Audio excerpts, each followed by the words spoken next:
Welcome to The Talk. Today I'll be joined by Alex Nsengimana, a native of Rwanda. Alex was 5 years old when the plane carrying his nation's president was shot down in 1994. The president's death sparked a wave of horrific violence that continued countrywide for 3 terrible months and claimed nearly 1 million lives. Alex never knew his father, and his mother died of AIDS when he was 4. He, his younger brother, and older sister were left in the care of their grandmother and 2 uncles. They lived on a hill in the outskirts of Kigali in a mud and stick house, nestled among the coffee trees the family owned and cultivated. Alex's job was to fetch water. Like most children, he was easily distracted and often found himself sidetracked, playing soccer with friends and running through Kigali's hillside neighborhoods instead of doing his chores. But his carefree days ended the moment the genocide started. His grandmother was among the first Tutsi victims to be targeted when Hutu militia stormed the house one afternoon. Alex and his siblings watched through the window in horror as their grandmother was tortured and killed. Days later, a group of men with guns came for one of his uncles. When 2 shots did not kill him, the men beat Alex's uncle with a large stick until he drew his last breath. Soon after, the 3 children began walking toward the capital city, often hiding in the forest or ditches when large buses of Hutu militia rumbled past on red dirt roads. They narrowly escaped death many times. In the spring of 1995, Alex was sent to an orphanage. It was there that he received a gift from America, a place that seemed billions of miles away. Alex says this gift from Samaritan's Purse, Operation Christmas Child, sowed seeds of hope and love in his heart, and life began changing for him. On the other side of the break, meet Alex and hear his amazing story.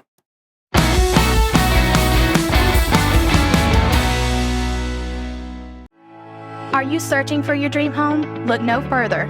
Introducing Sean Wallen, your dedicated and trusted realtor, ready to help you find the perfect place to call home. Imagine waking up to breathtaking views, luxurious living spaces, and a neighborhood that suits your lifestyle.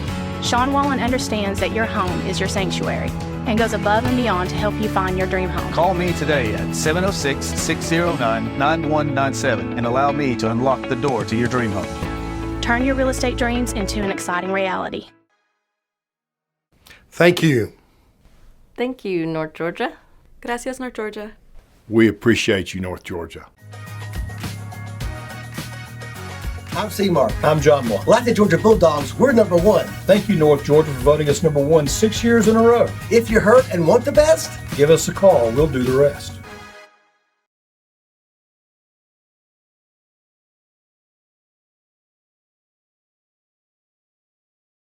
Do you have a finicky feline?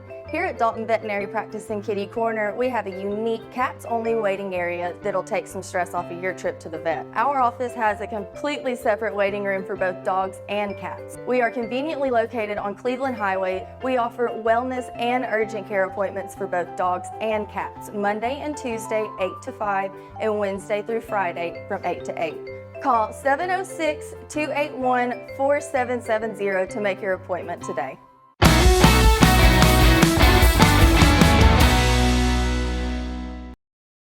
Welcome back to The Talk, and welcome, Alex. Gosh, you have quite a story. Thank you. Thank you, Connie, for having me today. I'm so honored to have you here. I have been a fan of Samaritan Purse for many, many years. Now, I understand you received your shoebox while living in Rwanda. What was life like growing up as a child in Rwanda? Thank you again for having me. It's always an honor to share what God has done, continues to do through the ministry of Samaritan Purse and Operation Christmas Child. I was born and raised in a small country called Rwanda in Central East of Africa, and my childhood was full of running and genocide, but through it all, God was with me along the way, protecting me. And to give a little history, Rwanda was going through a lot of tribal unrest back in the 90s because of hatred that had been created in people's lives. During the colonial time, the people of Rwanda were divided in tribes, and hatred was created between 2 of the tribes. The Hutus, the Tutsis, and the Twa were the tribes. But what happened was that people were divided, and they would measure the length of your nose to figure out what tribe you were. Really? And they would say if you're very tall and slim, you have a pointy nose, you're Tutsi. If you're very short and very muscular built, you're stocky, you're a Hutu. So these were a form of manipulating people, of separating the people of Rwanda because Rwandan people were one. So that sort of hatred was planted in people's lives. And the young generation back in the 50s and the 60s grew up in homes where some of the homes would really believed in that hatred, and they actually carried on and taught their children. So first forward in 1994, that hatred had ingrained in people's lives. And when the Rwandan president was assassinated in 1994, that became the spark of this genocide, where from April to July of the same year, about 100 days, over 1 million people were killed and over 400,000 orphans were left in the country. As I was 6 years old, little boy, when this happened, I was living in a small little village with my grandmother and my 2 uncles, and we were among the first people that were hunted down in our village because we were the different tribe that was being killed. And unfortunately, because of this hatred that had been ingrained in our neighbors' lives, we were among the first people that they came looking after, and my grandmother and one of my uncles were both killed. So me and my brother, my sister, we found ourselves running from family to family, from place to place. And along the way, God was doing so many miracles to protect us. For example, when we were running and men's weapons didn't work when they tried to take our lives, from time when I would fall and sleep in a cow pie, and a bullet would miss my head by an inch. So miracles after miracles that were taking place, and God was protecting me throughout this genocide. Well, after this genocide, losing our uncle and our grandmother, lost with no hope, my remaining aunt at that time, because we didn't know where our other aunt was, and if your family didn't return after the genocide for about a couple months, you assumed the worst. And so my other aunt who was still alive would put me and my brother in an orphanage, and our sister went to live with the friends. And this was 1995, and I was 7 years old. Got into this orphanage, lost all hope, living with the 250 other children. All of us had lost our loved ones. Now that we're not running physically, our minds had started to process the trauma, to run on the adrenaline had weighed off, and we're starting to process everything that had happened through the genocide. Nightmares after nightmares.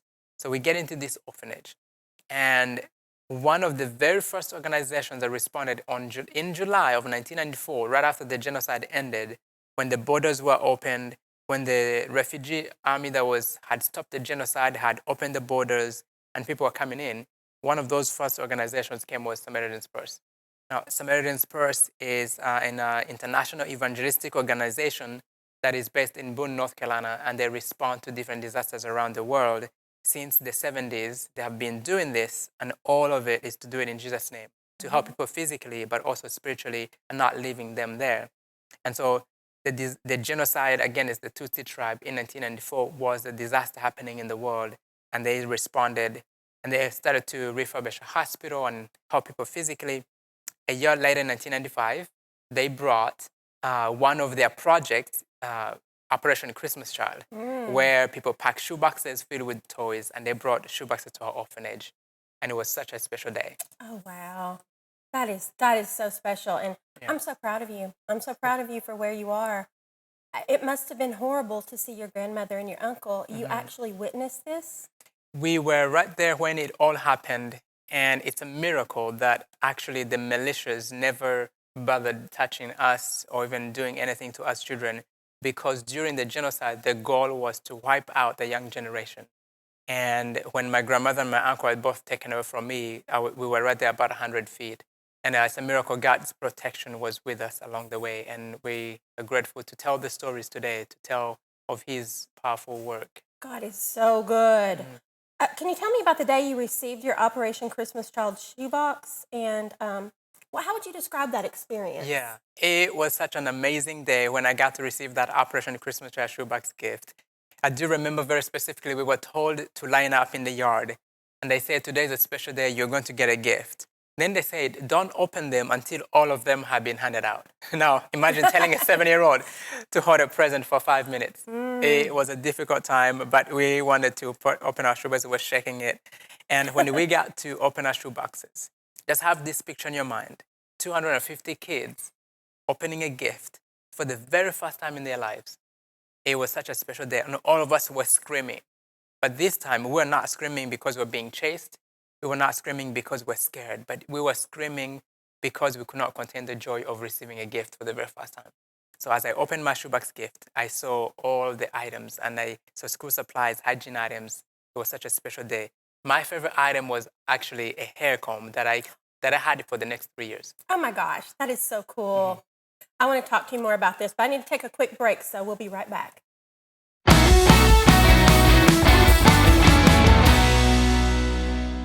Hey guys, I'm Shane Franks, and today we're here to discuss seafood, one of my favorite topics. We're here at the Juicy Seafood, conveniently located on Walnut Avenue in front of Walnut Square Mall. Juicy Seafood started off in Alabama, and they have spread all through the South because everybody cannot get enough of their food. They have their own unique seasonings exclusively to them that they make, and their food is made to order right there on the spot. They also pride themselves in their friendly staff, so if you're wanting something a little bit different, maybe you're tired of burgers, come try the Juicy Seafood. Hey guys, I'm Shane Franks, and I'm here at Paniagua Auto Mall with Francisco Paniagua. and he's going to tell us how we can get ourselves in a good car today. How easy is it? It's very easy. If you got credit, just come see us. If you don't have credit, come, bring 2 pay stubs, last bank statement, and the rest we can do it here. And there's over 400 vehicles to choose from, so if you're tired of driving around in that clunker, come over here and they'll give you something you'll be proud to ride in. Thank you.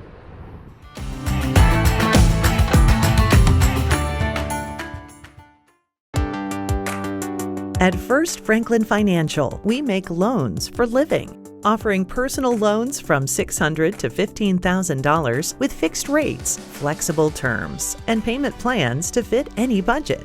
And with same-day approvals, you can get your money right away. The next time you need a little financial help, First Franklin Financial is here for you. Visit oneffc.com to learn more.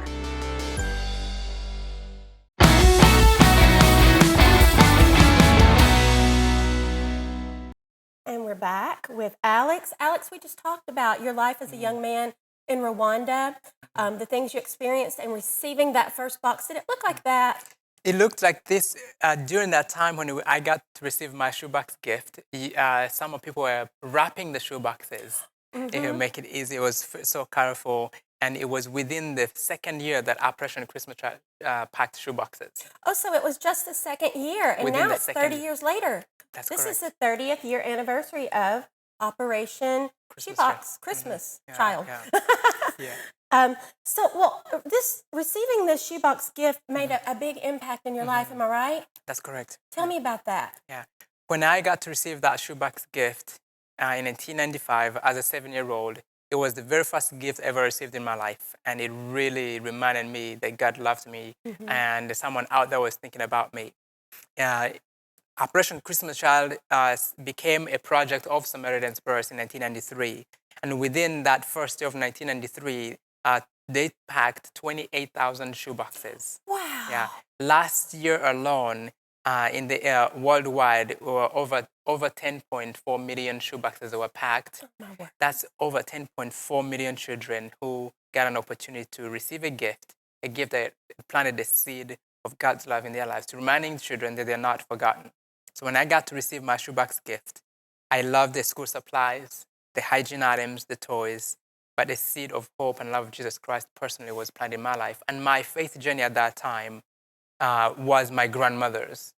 Watching my grandmother being killed right in front of me, that faith had been shattered.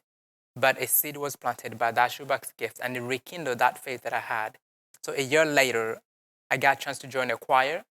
And I was being discipled. When I joined this choir, I was living in Uganda, and I was starting to think, does God love me? Because of my faith, does God care? Does God love me?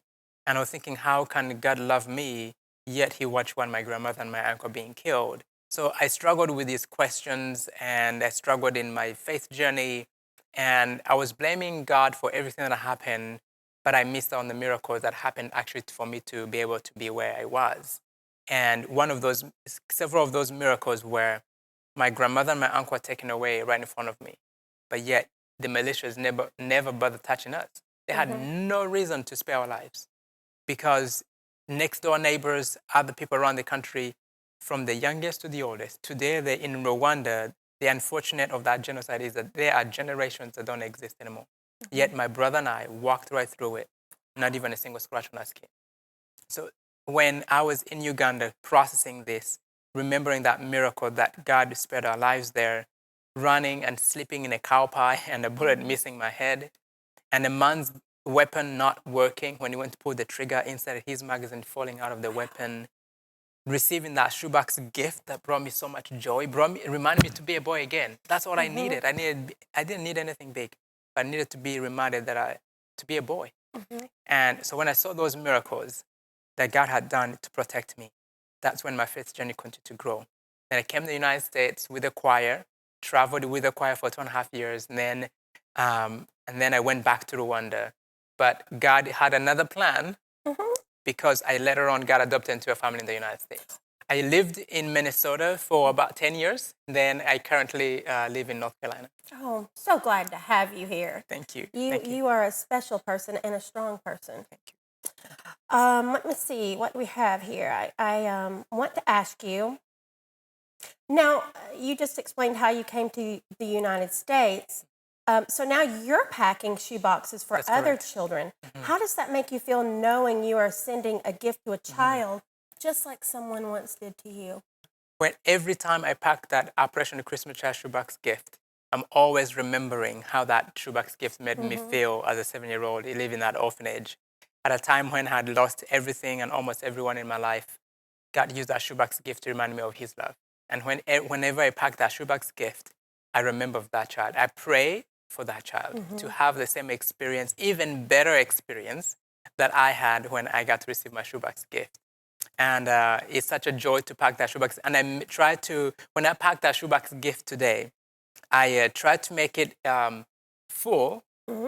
Pack it full as it'll go. Yep. And fun.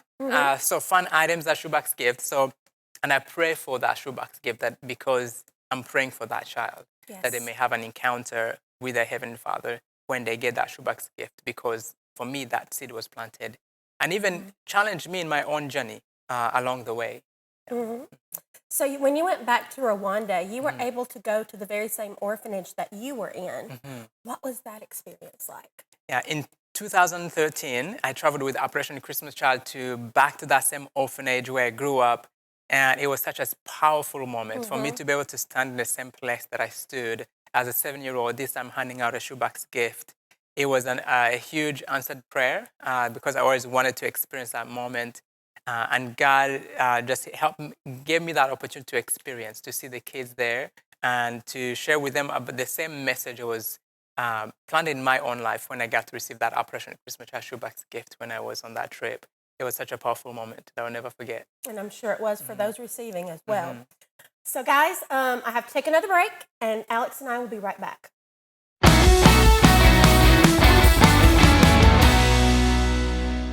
I see families come in here beaten down, broken. I found that I wasn't alone. Compassion House actually cared. So I don't think I'd have made it without them. Here at the Compassion House, families are built and grown.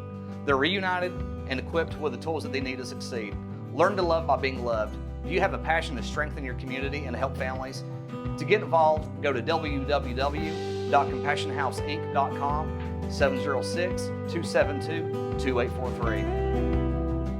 Experience the power of the links. OptiLink streaming app VidLink, powered by its fastest internet service, GigLink. Your link to reliable remote access to healthcare. Your link to the best educational opportunities. Your link to our community's only local provider. Your link to the ultimate in entertainment choices and gaming experiences. No interruptions and faster downloads power up your life with the perfect combination of speed and entertainment. VidLink and GigLink. Upgrade today and get the power of the link. Do you have a new home project? Come to West Yellowknife. We've been providing doors, windows, flooring, and unfinished cabinets for 4 decades. We have new, unique, and exclusive items weekly at a price you can afford. Let our friendly staff assist and point you in the right direction. West Yellowknife, conveniently located right off of I-75 at 2226 Chattanooga Road, Dalton, Georgia. Come let us make the job easier and make your dream home complete.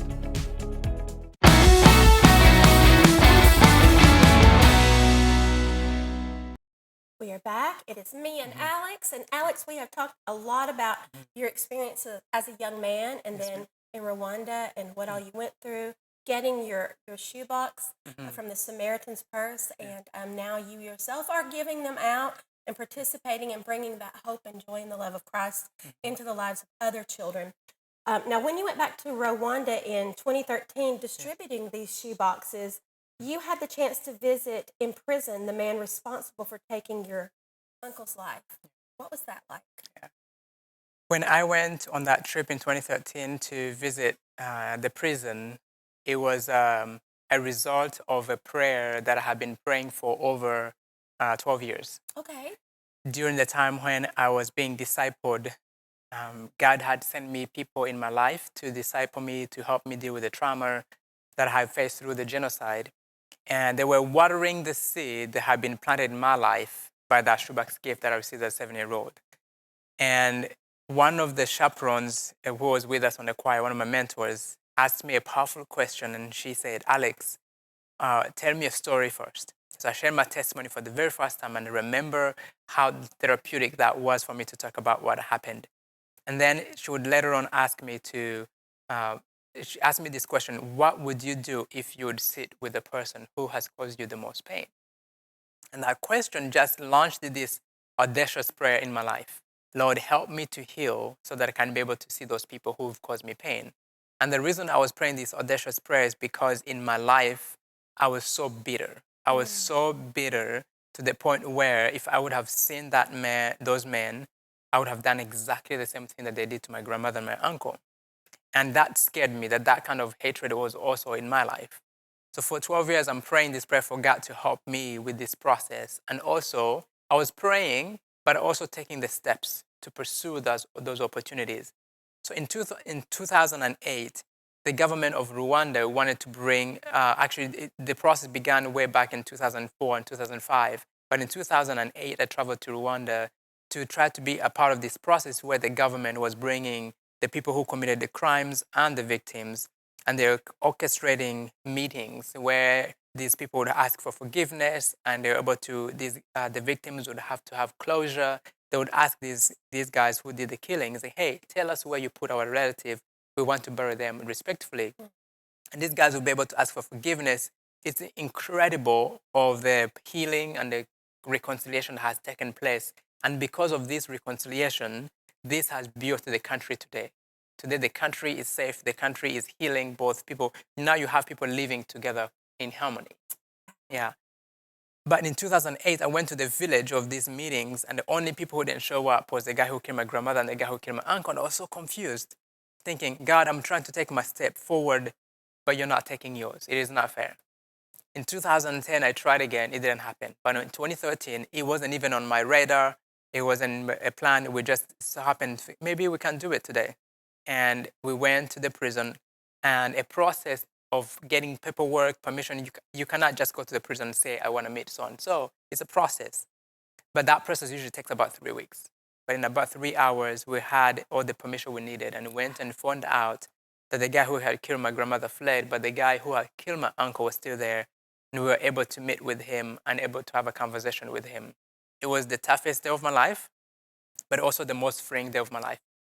And so that prayer, on that day, on March 15th of 2013, God answered that prayer that I've been praying for 12 years. Now, you may be watching this, you may be hearing this, you may be thinking, oh my goodness, how can I do this? There's no way I could ever do that. There's no way I would ever be able to do that. But it's what Jesus Christ did in my life, bringing people to love me, to counsel me. It is not easy, the journey of forgiveness. It is a hard journey. I will never forget the pain that has been caused me, but that pain doesn't have to define who I am. But for me, it's what Jesus Christ did on the cross for me that can define me. And that is the same hope that is carried with each and every shoebox gift that is sent out. And so I hope if you're listening to this, that you can also launch your own journey of healing, forgiveness of the people who have caused you pain, because we all have people who have caused us pain.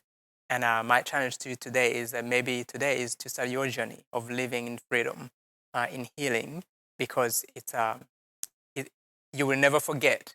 And if someone ever tells you to forget, you will never forget. But the pain doesn't have to define who we are. Beautifully said. Beautifully said.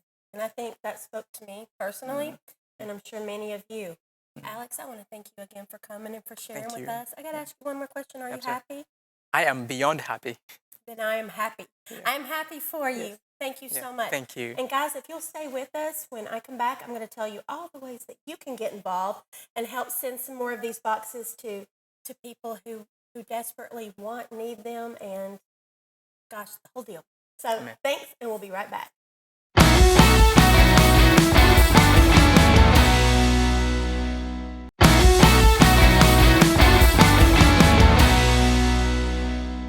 If you were inspired by Alex Nsengimana's story, you can help children just like he does. Operation Christmas Child uses a simple shoebox gift as an opportunity to share the love of Jesus Christ. Since 1993, over 209 million shoebox gifts have been collected for children in over 170 countries and territories. Now more than ever, children need hope and joy. In 2023, Operation Christmas Child hopes to collect enough shoebox gifts to reach another 11 million children. What can you do? Pack a shoebox and drop it off during National Collection Week at over 4,500 locations nationwide, including at the North Georgia Television Studio in Dalton. National Collection Week is November 13th through 20th. To learn more, visit SamaritansPurse.org/OCC. North Georgia Television will share more information approaching National Collection Week. Thank you for watching today. Keep up with the talk with Connie on Facebook, Instagram, and YouTube. Be blessed.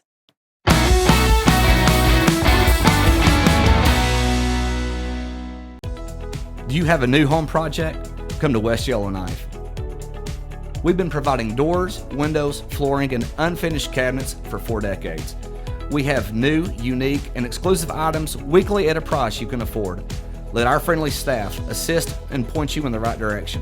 West Yellowknife, conveniently located right off of I-75 at 2226 Chattanooga Road, Dalton, Georgia.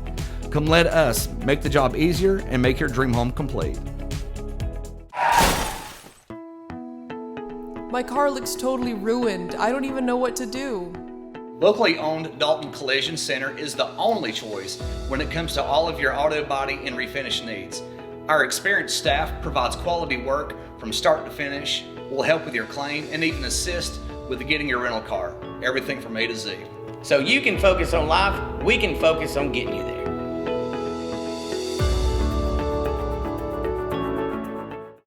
Did you know skin cancer is the most common cancer in the United States, with over 5 million cases diagnosed each year, yet it is one of the most preventable?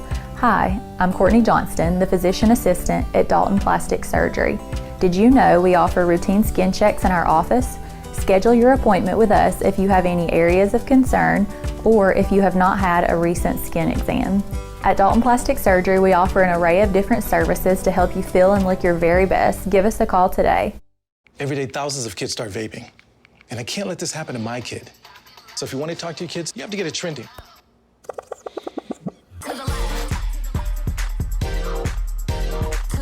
No, you're doing it wrong.